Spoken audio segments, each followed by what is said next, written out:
Afternoon, West in the world, and welcome to your review video for Thursday, March 26th, following this morning's lecture on the new imperialism. Our launching point this morning built directly off of Tuesday's discussion of nationalism as an ideology of change in the 19th century.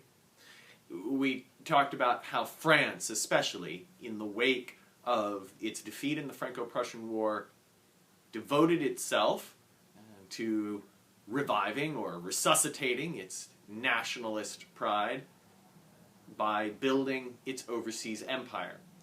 And that this increase of French empire building activity in the 1870s in turn triggered a series of events, especially in and around the Berlin West Africa Conference, that likewise had the other states of Europe becoming suddenly more aggressive in their pursuit of empire throughout the end of the 19th and into the early 20th century. This takes a lot of forms, shows up in a lot of places. We especially made reference to events that occurred in King Leopold's Congo at the end of the 19th century and the sort of horrifying brutality of the force publique.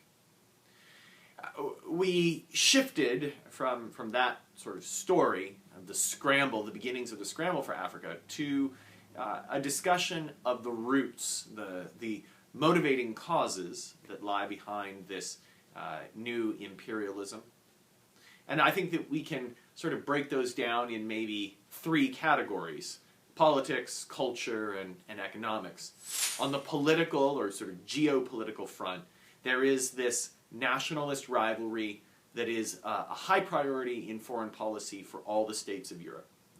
That the acquisition of territory and all of the rest is a sign of a successful foreign policy, and therefore motivates them to accelerate their efforts in this area. Secondly, when it comes to cultural impulses, we pointed at social Darwinism as a motive that says to Europeans, you can do this because you are inherently superior to the peoples you will rule over. We saw how pseudo-scientific ideas like phrenology and craniometry sort of feed into this. And then, if that is one facet, then there was also sort of the civilizing mission, or the white man's burden, or David Livingstone's 3 C's. This sense that Europeans must do this, must build empires out of some kind of sense of duty or responsibility to improve the conditions of benighted peoples. The last set of impulses that we identified related to economics. The saturation of European markets in terms of their ability to consume new products, the demand for raw materials to keep the engines of industry moving, all have a very real influence on how this plays out.